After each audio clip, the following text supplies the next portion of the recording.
anamwambia Musa, tena anamwambia kwa kusisitiza, kwa sababu Mungu si wa mazoea. Sema amen. Unajua Mungu wetu leo watu wamemfanya kama wa mazoea, yani anayezungumza wa mazoea, anayesimama wa mazoea, yani watu hawana hofu, hawana kutetemeka, yani mtu anaona kawaida.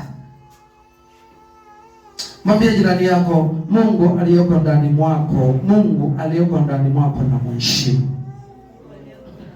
Baki inawezekana wewe ulishakamwacha, lakini ni heshimu mimi ambaye bado ninasimama katika kweli, kwa sababu wewe umeweka ukawaida. Hofu ndani mwako imekwisha. Mambo ya Mungu ndani mwako yamekuwa ni ya kutafuta kwa manati, kwa tochi, unatafuta kwa mchele network ya zikamati. Na ndio maana ibadani leo ukija kuangalia watu ni wakubembeleza. Mtu anaenda ibadani anavyojisikia, mtu anaenda anapanga zamu ya uhudumu ya kuhudumia kanisa, anafanya anavyojisikia. Hawezi kuacha mambo yake kuja kulihudumia kanisa, anafanya vitu vyake. Yaani ameona mambo ya Mungu ni ya kawaida, yanakamata kama ya kamati.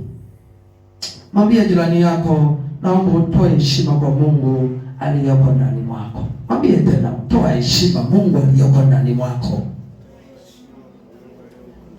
Na Mungu akubariki sana.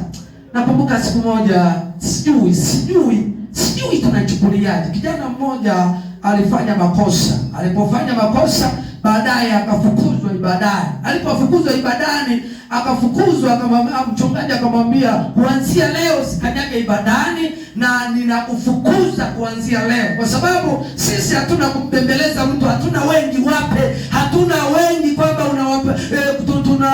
tuko wengi. Mnaulizwa kanisani kwenu mko wangapi? Unasema tuko 700, tuko 2000, tuko 3000. Sisi hatuna haja ya idadi, tuna haja na wenye imani, wenye kujikana. Yesu anamwambia Petro, aliyejikana nafsi yake, akajikana nafsi yake, huyo ndio anastahili kuona uzima wa milele. Aliyejikana. Yesu akasema, mtu akitaka kunifuata abebe furushi lake. Sema amen. Furushi lako nalijua. Furushi lako ukishatambua, huwezi ukaangalia chochote kilichoko mbele yako. Sema amen. Yule kijana alikuwa anayajua mambo ya Mungu, alikuwa anayapenda mambo ya Mungu. Alipofukuzwa ibadani, akaumia, akalia, akasema, ninaenda wapi? Siwezi kuenda kwa wanyang'anyi. Leo kuna wanyang'anyi wapo duniani wengi. Ukienda huku nakuta watu wanamtaja Mungu, wanamsema Mungu, wanamsema Yesu, lakini hao wote ni wanyang'anyi. Imani ya kweli ni moja tu ambayo mtu itakayomfikisha mbinguni. Hayo ndio alikuwa nayo huyo kijana, na ndio maana alipofukuzwa ibadani akalia, akateseka, akaona duniani mimi ni kama mavi.